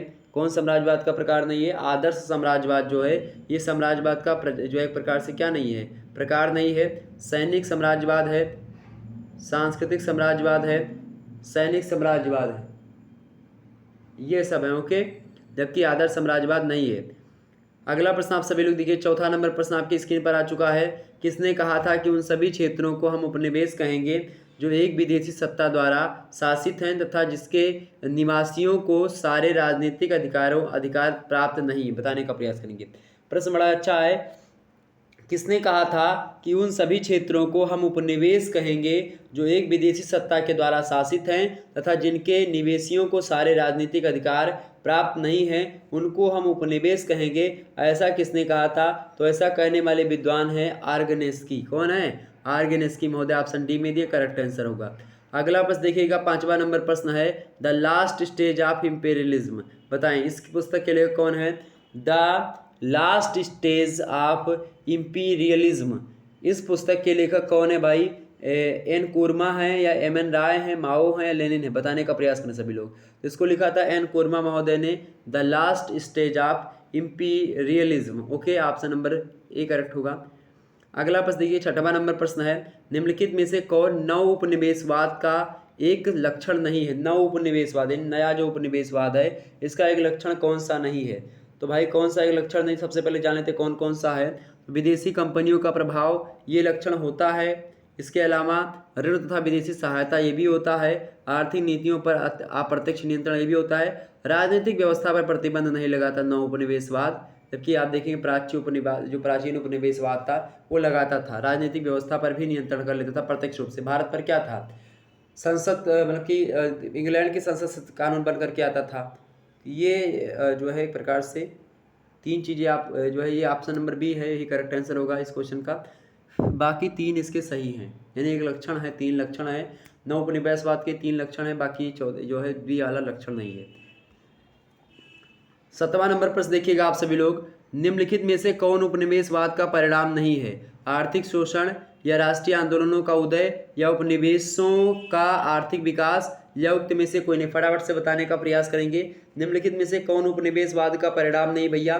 तो कौन उपनिवेशवाद का परिणाम नहीं है? आर्थिक शोषण उपनिवेशवाद का परिणाम है, बिल्कुल है। राष्ट्रीय आंदोलनों का उदय ये भी है, ओके। इसके अलावा अगर बात की जाए उपनिवेशों का आर्थिक विकास, ये एक प्रकार से इसका परिणाम नहीं हुआ। ऑप्शन नंबर इसका सी करेक्ट होगा, ओके। आठवां प्रश्न आप सभी लोग देखिएगा। आठवां प्रश्न आपकी स्क्रीन पर आ चुका है, देखेंगे सभी लोग, थोड़ा सा बड़ा कर दें। हाँ, आठवां प्रश्न आपके समक्ष आ चुका है कि साम्राज्यवाद तथा उपनिवेशवाद की सहायक विचारधारा कौन है? बताएं साम्राज्यवाद तथा उपनिवेशवाद की सहायक विचारधारा कौन है? समाजवाद, साम्यवाद, मानवतावाद या पूंजीवाद? बताने का प्रयास करेंगे। तो जो पूंजीवाद होता है, पूंजीवाद जो है ये साम्राज्यवाद और उपनिवेशवाद की सहायक विचारधारा होती है पूंजीवाद। ऑप्शन नंबर डी होगा करेक्ट। अगला प्रश्न आप सभी लोग देखिएगा। अगला प्रश्न है, उपनिवेशवाद को यूरोप में किस क्रांति की देन माना जाता है? बताएं उपनिवेशवाद को यूरोप में किस क्रांति की देन माना जाता है? भैया फटाफट से बताने का प्रयास करिएगा, सभी लोग फटाफट से बताने का प्रयास करेंगे। मोस्ट इंपॉर्टेंट प्रश्न है एग्जाम पॉइंट ऑफ व्यू से। प्रश्न क्या आ चुका है? प्रश्न है कि उपनिवेशवाद को यूरोप में किस क्रांति की देन माना जाता है? औद्योगिक क्रांति की देन, या रूस की क्रांति से, या अमेरिका की क्रांति से उपनिवेशवाद को बढ़ावा मिलता है? फिर डी ऑप्शन उपयुक्त में से कोई नहीं। बताने का प्रयास करें सभी लोग। उपनिवेशवाद को यूरोप में किस क्रांति की देन माना जाता है? किस क्रांति की देन माना था भैया? किस क्रांति की? औद्योगिक क्रांति की देन माना था। ऑप्शन नंबर इसका एक करेक्ट होगा, औद्योगिक क्रांति की देन माना था। Okay, option is right answer. 10वां नंबर प्रश्न आप सभी लोग देखिएगा। 10वां नंबर प्रश्न है, निम्न में से कौन साम्राज्यवाद के उदय का कारण है? बताएं, निम्न में से कौन साम्राज्यवाद के उदय का कारण है भैया? शक्ति विस्तार की इच्छा, या आर्थिक कारण, या नई औद्योगिक खोजें, या उक्त सभी? बताने का प्रयास करेंगे। 10वें का करेक्ट आंसर क्या होगा? निम्न में से कौन साम्राज्यवाद के उदय का कारण है भाई? तो आर्थिक कारण भी है, शक्ति विस्तार करने की इच्छा भी रहती थी, और नई औद्योगिक खोज भी लोग क्या करते, तो इस कारण से साम्राज्यवाद को बढ़ावा मिलता गया। ऑप्शन नंबर इसका डी करेक्ट होगा। D option is right answer. Okay, थोड़ा सा मैं जल ग्रहण कर लूँ, उसके बाद में पुनः प्रारंभ करते हैं। चलें, अगला प्रश्न देखिएगा सभी लोग, आगे देखिएगा। अब अगला चैप्टर आपका आ चुका है। अगला चैप्टर क्या है आपका? 27 नंबर चैप्टर का नाम है राष्ट्रवाद, यानी नेशनलिज्म। नेशनलिज्म तो सभी को पता होगा, राष्ट्रवाद। और विश्व के वर्तमान राष्ट्र राष्ट्रीय राज्य ही हैं, और राष्ट्रवाद 20वीं सदी का सबसे अधिक प्रभावशाली विचार कहा जाता है। और आप देखिएगा, अपने प्रत्येक सार्वजनिक कार्य तथा व्यवहार में हम राष्ट्रवाद के भाव से प्रेरित हो जाते हैं। और यह भाव आज मनुष्य के बीच ही नहीं, आप देखिएगा राज्यों के पारस्परिक संबंधों का भी नियामक बन चुका है। और 21वीं शताब्दी में आप देखिएगा यूरोप के सभी देशों जैसे और चीन में आप देखेंगे राष्ट्रवादी भावनाओं का तेजी से विकास होता है। राष्ट्रवाद अपने सात्विक रूप से अंतर्राष्ट्रवाद का सहयोगी हो जाता है, नागरिकों में देशभक्ति तथा देश प्रेम की उमंग उत्पन्न करता है। और किंतु यही भाव जब उग्र रूप धारण करता है राष्ट्रवाद, तो इसका परिणाम साम्राज्यवाद और महाविनाशक युद्ध भी होता है। राष्ट्रवाद के कारण से युद्ध भी होते हैं। वर्तमान सदी की सबसे अधिक महत्वपूर्ण समस्या राष्ट्रवाद और अंतर्राष्ट्रवाद में सामंजस्य उत्पन्न करना ही होता है। यानी सभी अपने राज्य को आगे बढ़ाना चाहते हैं, ऐसे में कोई दूसरा देश आप देखेंगे दूसरे देश पर आक्रमण करने के लिए हमेशा तत्पर रहते हैं। ये राष्ट्रवाद है। राष्ट्रवाद आप देखिएगा एक वरदान तो है ही, क्योंकि राष्ट्रवाद देशभक्ति का प्रेरक है। राष्ट्रवाद एक संयोजक तत्व है। राष्ट्रवाद उदारवाद को जन्म देता है। राष्ट्रवाद साहित्य और संस्कृति का विकास करता है। राष्ट्रवाद विभिन्नताओं की रक्षा करता है। राष्ट्रवाद राज्यों को अस्थायी बनाता है। राष्ट्रवाद अंतर्राष्ट्रवाद के विकास में भी सहायता प्रदान करता है। लेकिन यही राष्ट्रवाद कभी अभिशाप का रूप भी धारण करता है, क्योंकि राष्ट्रवाद प्रायः शोषण तथा स्वार्थ साधन की ओर ले जाता है। इसके अलावा राष्ट्रवाद अंतर्राष्ट्रवाद के प्रतिकूल विचारधारा है। राष्ट्रवाद सैन्यवाद और युद्ध को जन्म देता है। राष्ट्रवाद का परिणाम साम्राज्यवाद होता है। राष्ट्रवाद राष्ट्रों की पारस्परिक निर्भरता के स्थान पर राष्ट्रीय एकाकीपन को सिखाता है मेरे प्यारे दोस्तों। इसीलिए राष्ट्रीयवाद बात की जाए, आप देखेंगे राष्ट्रवाद कभी एक वरदान के रूप में सिद्ध होता है, तो कभी एक अभिशाप के रूप में सिद्ध होता है। और आपसे प्रश्न भी पूछा था कभी कभी कि क्या राष्ट्रवाद और अंतर्राष्ट्रवाद परस्पर विरोधी हैं? बिल्कुल विरोधी है, इसमें कोई दो राय नहीं है। ओके, ये बात ध्यान रखेंगे। चलिए हम प्रश्नों की ओर बढ़ते हैं और जानते हैं कैसे कैसे प्रश्न आपकी परीक्षा में आने वाले हैं ऑब्जेक्टिव टाइप के। इससे प्रश्न आपके समक्ष है, राष्ट्रवाद की सबसे महत्वपूर्ण विशेषता कौन सी भाई? राष्ट्रवाद की सबसे महत्वपूर्ण विशेषता होती है एकता की भावना।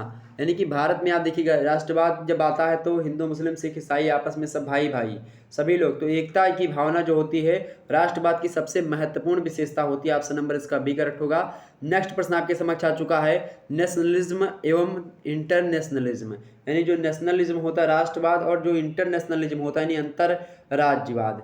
यानी एक प्रकार मैंने बताया नहीं था कि एक प्रश्न भी मैंने पूछा था कि क्या राष्ट्रवाद और अंतर्राष्ट्रवाद परस्पर विरोधी है, तो वही राष्ट्रवाद और अंतर्राष्ट्रवाद यानी नेशनलिज्म एंड इंटरनेशनलिज्म पुस्तक के लेखक कौन है? बड़ी फेमस पुस्तक है, एग्जाम में जरूर आएगा भाई। इस पुस्तक का नाम ध्यान रखिएगा। इस पुस्तक के लेखक है रैमजे मेयोर। रैमजे मेयोर की पुस्तक है nationalism and internationalism. Option number C में दिया। अगला प्रश्न देखिएगा। अगला प्रश्न है, निम्नलिखित में से किसे आधुनिक युग का प्रथम राष्ट्रवादी कहा गया है? मोस्ट इम्पोर्टेंट प्रश्न है, किसे आधुनिक युग का प्रथम राष्ट्रवादी कहा गया भैया?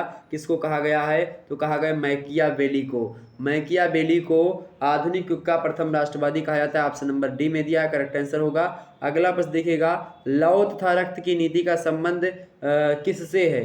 बिस्मार्क से है, हिटलर से, मैजनी से, मुसोलिनी से?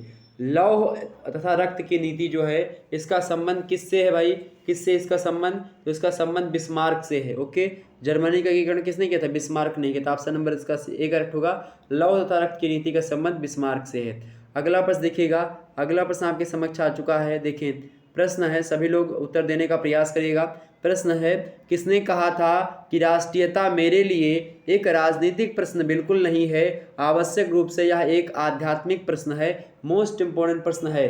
किसका मानना था कि जो है किसने कहा था कि राष्ट्रीयता मेरे लिए एक राजनीतिक प्रश्न बिल्कुल नहीं है, आवश्यक रूप से यह एक आध्यात्मिक प्रश्न है।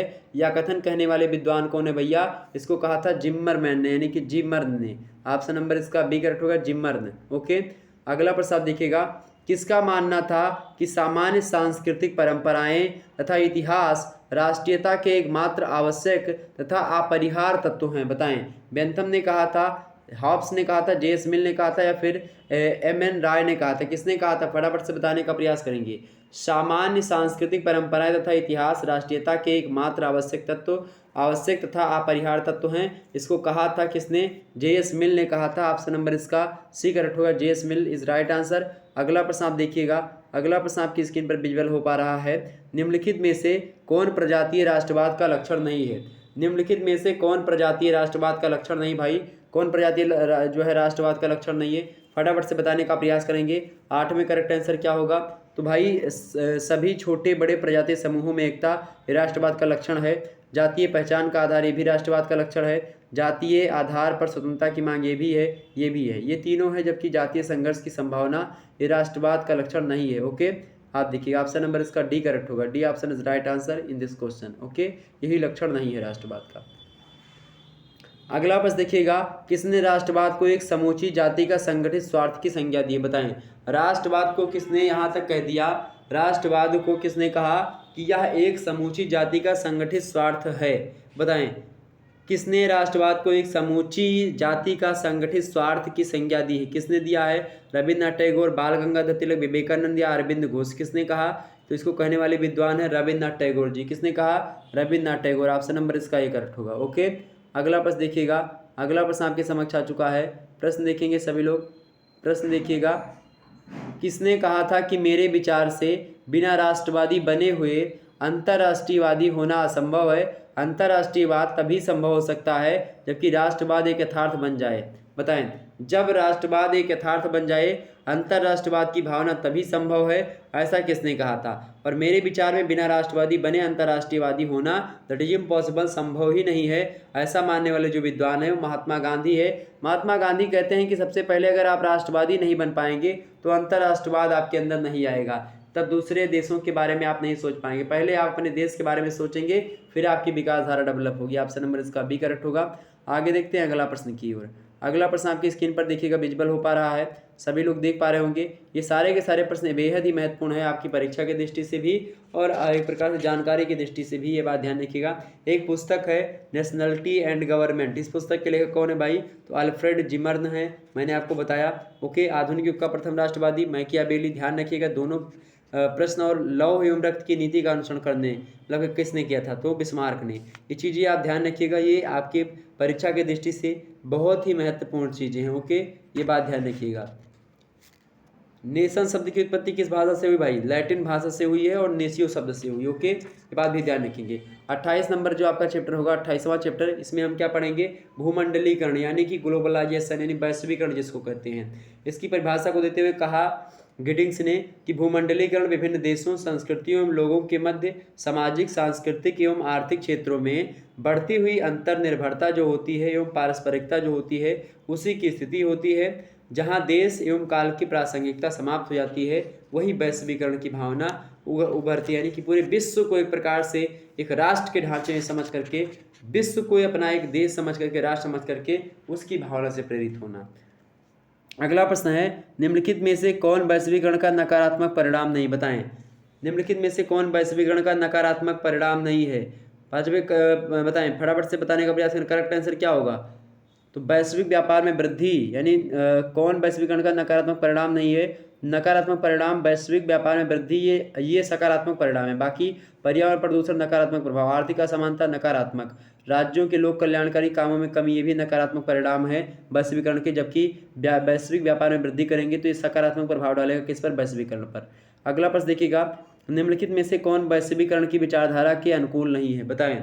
निम्नलिखित में से कौन वैश्वीकरण की विचारधारा के अनुकूल नहीं है, तो कौन नहीं, संचार क्रांति अनुकूल नहीं है, राष्ट्रवाद अनुकूल नहीं है, वैश्विक संस्थाएं अनुकूल नहीं है, पूंजी का आदान प्रदान अनुकूल नहीं। बताने का प्रयास करेंगे। वैश्वीकरण की विचारधारा के अनुकूल नहीं है यानी कि प्रतिकूल है। कौन प्रतिकूल है, संचार क्रांतियां। ऑप्शन नंबर इसका ए करेक्ट होगा।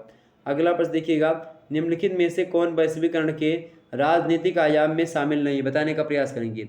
निम्नलिखित में से कौन वैश्वीकरण के राजनीतिक आयाम में शामिल नहीं, फटाफट से बताएं। लोक कूटनीति या लोक कल्याणकारी राज्य का ह्रास या विश्व व्यापार में बढ़ोतरी या राज्यों की संप्रभुता पर प्रभाव, ये बताएं। कौन वैश्वीकरण के राजनीतिक आयाम में शामिल नहीं है, फटाफट से बताएं। तो लोक कूटनीति जो है ये वैश्वीकरण के राजनीतिक आयाम में शामिल नहीं है, कोई लोक कूटनीति। ऑप्शन नंबर इसका ये करेक्ट होगा। अगला प्रश्न आपके स्क्रीन पर है कि वैश्वीकरण का सबसे अधिक लाभ किसे हुआ है। वैश्वीकरण का सबसे अधिक लाभ किसे हुआ, विकासशील देशों को या अल्प विकसित देशों को या तटीय देशों को या अमीर देशों को, जो अमीर थे। तो वैश्वीकरण का जो सबसे अधिक लाभ हुआ है वो हुआ है भाई विकासशील देशों को।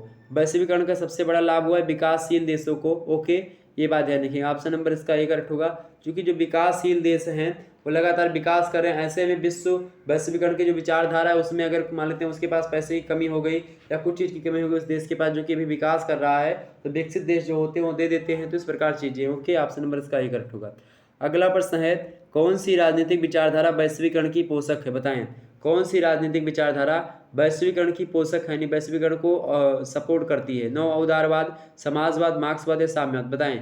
सभी लोग बताने का प्रयास करेंगे। तो नव उदारवाद जो है ये राजनीति विचारधारा वैश्वीकरण की पोषक है। नव उदारवाद जो है ऑप्शन नंबर ए में दिया करेक्ट आंसर होगा। अगला प्रश्न है, निम्न में से कौन वैश्वीकरण का आधारभूत लक्षण नहीं है, बताएं। निम्नलिखित में से कौन वैश्वीकरण का आधारभूत लक्षण नहीं है, भाई तो कौन आधारभूत लक्षण नहीं है, मुक्त व्यापार, यही जो है वैश्वीकरण का जो है आधारभूत लक्षण नहीं है। बाकी देशों के मध्य पारस्परिकता की निर्भरता में वृद्धि, ये है मूलभूत लक्षण। अर्थव्यवस्था पर सरकार का बढ़ता नियंत्रण, ये भी वैश्वीकरण का आधारभूत लक्षण है।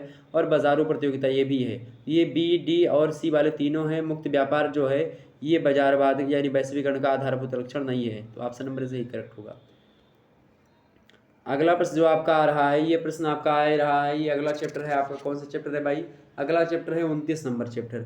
29 नंबर चैप्टर में आपको पढ़ना क्या है, 29 नंबर चैप्टर में मानवाधिकार के बारे में पढ़ना, ह्यूमन राइट्स के बारे में। मानवाधिकार समझ रहे हैं, यानी कि ऐसे अधिकार जो कि मनुष्य को शुरू से प्राप्त हुए। मानवाधिकार के बारे में मैं किसी दिन पढ़ा दूंगा। ओके, सभी मनुष्य जन्म से स्वतंत्र और अधिकार तथा मर्यादा में समान है। अनुच्छेद 1 कहता मानवाधिकार में 30 धाराएं हैं जो उसकी आई हैं। चर्चा कर लेंगे हम किसी दिन सभी चीज़ों पर। वैसे यहाँ से प्रश्न क्या क्या बनते हैं उसको समझ लीजिए। विश्व मानवाधिकार, अंतर्राष्ट्रीय मानवाधिकार की स्थिति को मनाया जाता है 10 दिसंबर को मनाया जाता है। शुरुआत कब से होती है, 1948 से होती है। ये सारी बातें आप ध्यान रखिएगा। आइए समझते हैं। पहला प्रश्न आपके समक्ष है कि निम्नलिखित में से कौन एक मानवाधिकारों की विशेषता नहीं है, बताए। तो कौन सी भी एक मानवाधिकारों की एक प्रकार से विशेषता नहीं, फटाफट से बताने का प्रयास करेंगे।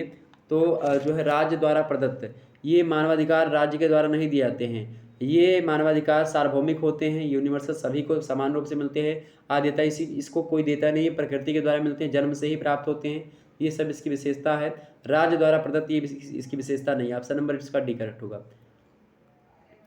अगला प्रश्न देखिएगा, मानवाधिकारों का निम्न में से कौन सा प्रकार मानवाधिकारों की सार्वभौमिक घोषणा पत्र में शामिल नहीं है, बताने का प्रयास करिएगा। मानवाधिकार का निम्न में से कौन सा प्रकार मानवाधिकारों की सार्वभौमिक घोषणा में शामिल नहीं है।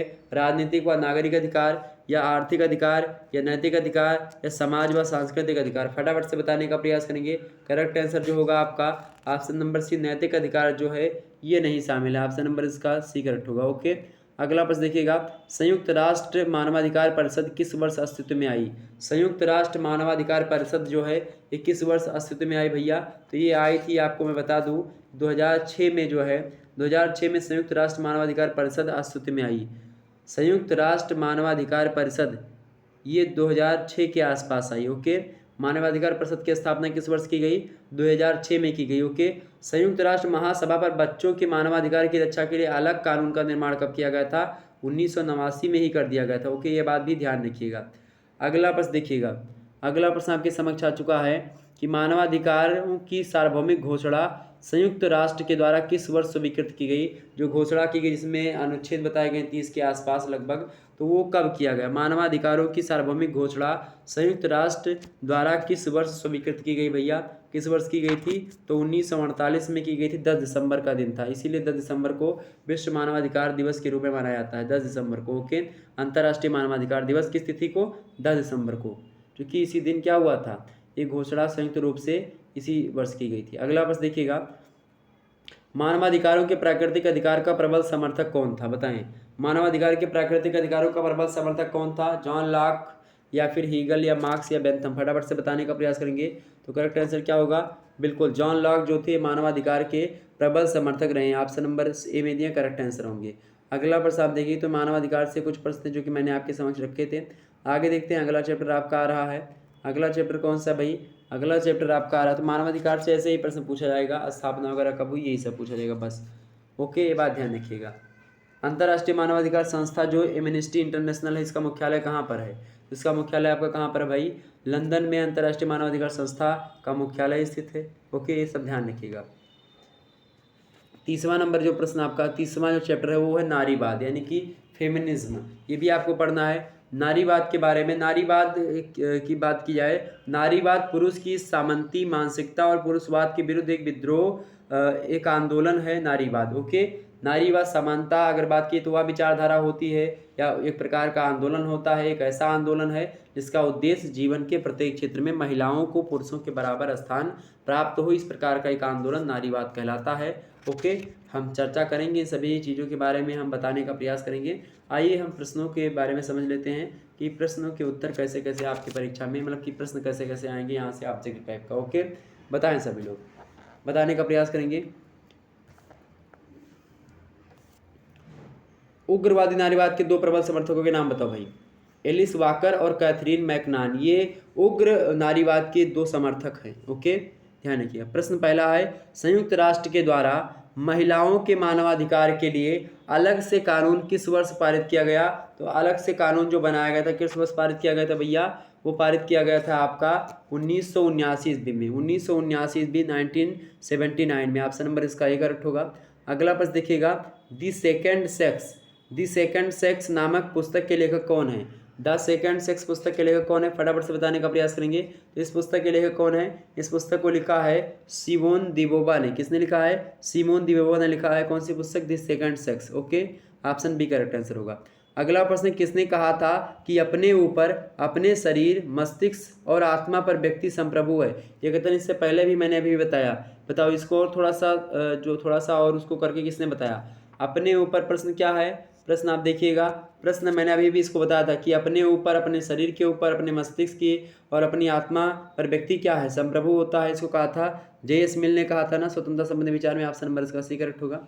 अगला प्रश्न, निम्नलिखित में से कौन उत्तर आधुनिकतावादी नारीवाद का समर्थक नहीं है। उत्तर आधुनिकवादी नारीवाद का समर्थक कौन नहीं है, करेक्ट आंसर क्या होगा, करेक्ट आंसर क्या होगा।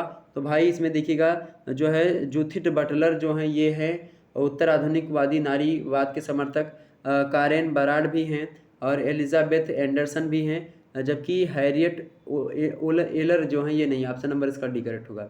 अगला प्रश्न, निम्नलिखित में से कौन मार्क्सवादी नारीवाद का समर्थक नहीं, बताने का प्रयास करें सभी लोग। कौन मार्क्सवादी नारीवाद का समर्थक नहीं है, मार्क्सवाद जो नारीवाद कहता है इसके समर्थक कौन नहीं, फटाफट से बताने का प्रयास करेंगे, फटाफट से बताने का प्रयास करेंगे। Martha Nussbaum, okay. तो मार्क्सवादी नारीवाद के समर्थक मार्था नस्बाम नहीं है, ऑप्शन यही करेक्ट आंसर होगा। बाकी पाला इंग्लैंड, एल्विन रीड, नाटाली सोकोलाफ, इन सभी लोगों ने इनका समर्थन किया था, यानी कि जो मार्क्स का था नारीवाद।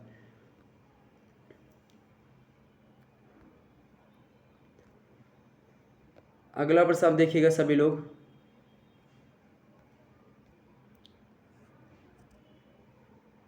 अगला प्रश्न देखा जाए। चलिए अगला प्रश्न आप सभी लोग देखिएगा। अगला प्रश्न आपके समक्ष जो का 31 नंबर और लास्ट आपका चैप्टर होगा जो मैं आपके अंदर चर्चा करूंगा, लेकिन इसके बाद में भी अभी और भी चैप्टर हैं, 2 वीडियो लगभग और लग सकती है आपके जो है चीज़ों को करने में। तो आप जो है अभी 2 क्लास आपकी और होगी इसकी, परेशान मत होइएगा उसके लिए, ओके। संसदात्मक व अध्यक्षात्मक व्यवस्था, ये आपके 31 नंबर चैप्टर का नाम है, parliamentary and presidential system, okay. ये बात ध्यान रखिएगा। आइए समझते हैं यहाँ से कैसे कैसे प्रश्न आपकी परीक्षा में आते हैं संसदात्मक व अध्यक्षात्मक शासन व्यवस्था को लेकर के। ओके, ये बात ध्यान रखिएगा। प्रश्न आपके समक्ष आ चुका है। पहला प्रश्न देखिएगा, इसमें पहला प्रश्न क्या है कि संसदीय शासन प्रणाली की सबसे महत्वपूर्ण विशेषता कौन सी है। सबसे महत्वपूर्ण विशेषता कौन सी भाई इसकी? कार्यपालिका का व्यवस्थापिका के प्रति उत्तरदायित्व, यही सबसे महत्वपूर्ण बात है इसकी। क्या? कार्यपालिका का व्यवस्थापिका के प्रति उत्तरदायित्व जो है, ये संसदीय शासन प्रणाली की सबसे और सबसे महत्वपूर्ण विशेषता यही होती है। ऑप्शन नंबर ए करेक्ट होगा। अगला प्रश्न देखिएगा, अध्यक्षात्मक सरकार किस सिद्धांत पर कार्य करती है। अध्यक्षात्मक सरकार जो होती है ये किस सिद्धांत पर कार्य करती है भैया? ये जो है किस सिद्धांत पर कार्य करती है? शक्तियों के पृथक्करण के सिद्धांत पर, शक्तियों के पृथक्करण के सिद्धांत पर। ऑप्शन नंबर इसका भी करेक्ट होगा। ओके, अगला प्रश्न देखिएगा, निम्न में से किस देश में संसदात्मक शासन प्रणाली नहीं है, बताएं। किसमें संसदात्मक शासन प्रणाली नहीं है भाई? सबसे पहले जान लेते किसमें किसमें है, किसमें है भाई? तो भारत में ऑप्शन ए है, दिए बिल्कुल है। ब्रिटेन में भी, ब्रिटेन से ही भारत में संसदात्मक शासन व्यवस्था ली गई है। कनाडा में भी है। अमेरिका में संसदात्मक शासन व्यवस्था नहीं है। Okay, option number C correct answer होगा। ओके, तीसरे का अगला प्रश्न आप देखिएगा, अगला प्रश्न आपकी स्क्रीन पर विजुअल हो पा रहा है, सभी लोग देखिए। चौथा प्रश्न है, प्रश्न क्या है कि किस देश को अध्यक्षात्मक शासन प्रणाली का आदर्श उदाहरण माना जाता है। भारत को, ब्रिटेन को, अमेरिका को या कनाडा को, बताएं इनमें से। तो जो है किस देश में संसदात्मक तथा, बताएं किस देश को अध्यक्षात्मक शासन प्रणाली का आदर्श उदाहरण माना जाता है। अध्यक्षात्मक शासन प्रणाली का जो आदर्श उदाहरण माना जाता है अमेरिका, क्योंकि अमेरिका में आदर्श मतलब अध्यक्षात्मक शासन प्रणाली है। यहाँ पर राष्ट्रपति जो होता है शासन करता है। ऑप्शन नंबर इसका डी करेक्ट हो, यानी कि जो राज्य का मुखिया होता है वही सरकार का भी मुखिया होता है। जबकि हम लोगों में क्या है, राज्य का मुखिया राष्ट्रपति होता है, लेकिन सरकार का मुखिया प्रधानमंत्री होता है हम लोगों के यहाँ, ठीक है। तो ये अध्यक्षात्मक शासन व्यवस्था है। ब्रिटेन में, भारत में, कनाडा में एक जैसी है लगभग। ब्रिटेन कनाडा की थोड़ी सी अलग है, लेकिन भारत और ब्रिटेन की एकदम सेम है। पांचवा प्रश्न आपके समक्ष है, किस देश में संसदात्मक तथा अध्यक्षात्मक प्रणाली का मिश्रण पाया जाता है। बताओ भाई, सभी लोग बताओ, किस देश में संसदात्मक तथा अध्यक्षात्मक प्रणाली का मिश्रण पाया जाता है। पांचवें करेक्ट आंसर क्या होगा? फ्रांस में ऐसा है, ऑस्ट्रेलिया में, या चीन में, रूस में। तो भाई फ्रांस एक ऐसा देश है जहां पर संसदात्मक और अध्यक्षात्मक दोनों प्रणाली का मिश्रण पाया जाता है। ऑप्शन नंबर इसका ए करेक्ट होगा। अगला प्रश्न देखिएगा, छठवां नंबर प्रश्न आपकी स्क्रीन पर विजुअल हो पा रहा है। प्रश्न है कि नाम मात्र की तथा वास्तविक कार्यपालिका में अंतर किस शासन प्रणाली की विशेषता है।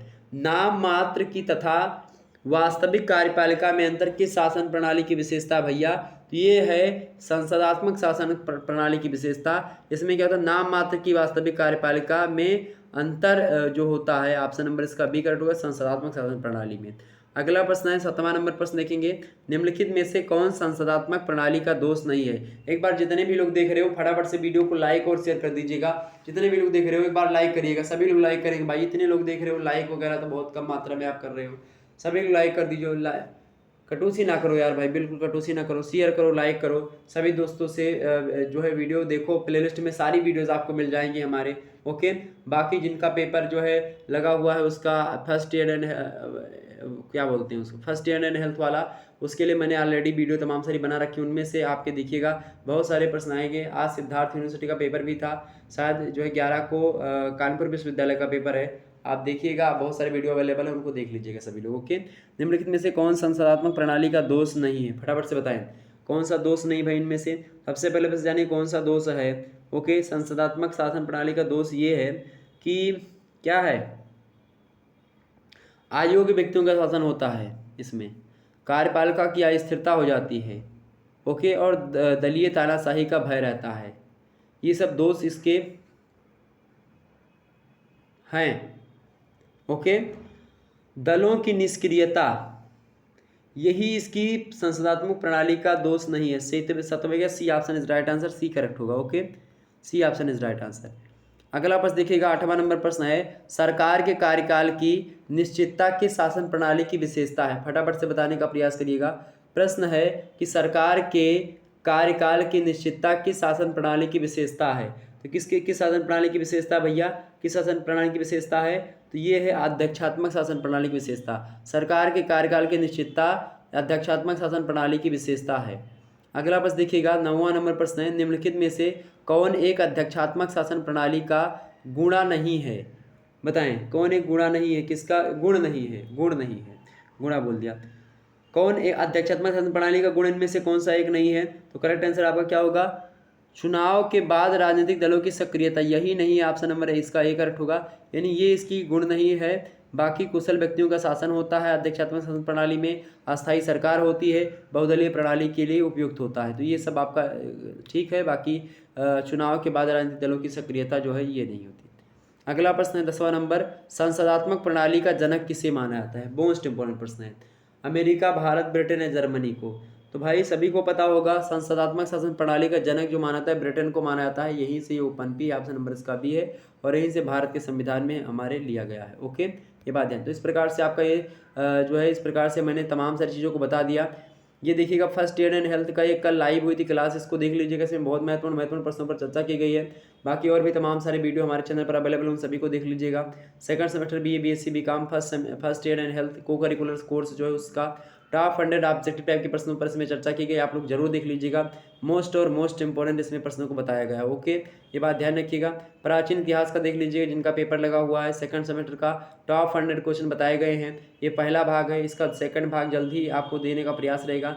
रिपीटेड क्वेश्चन है, हिंदी और अंग्रेजी दोनों भाषाओं में बताने का प्रयास किया गया, ये भी बात ध्यान रखिएगा। इसके अलावा आप देखिए BA BSc BCom का ये 3 वीडियो इस प्रकार से हैं। ये तीसरी वीडियो है, देखिए तीसरी वीडियो है। इससे पहले फर्स्ट और सेकंड 2 वीडियो और अवेलेबल हैं, इन सभी को देख लीजिएगा। प्लेलिस्ट में वीडियो आपको मिल जाएगी, तो इन सभी चीज़ों को देख लीजिएगा। ओके, चलिए फिर मिलते हैं हम नेक्स्ट वीडियो में। एक बार वीडियो को लाइक कर दीजिए, चैनल पर नए तो सब्सक्राइब कर दीजिएगा, शेयर कर दीजिए सभी दोस्तों के पास वीडियो को। ओके, धन्यवाद, बहुत बहुत धन्यवाद आप सभी का। मिलते हैं नेक्स्ट वीडियो में, धन्यवाद।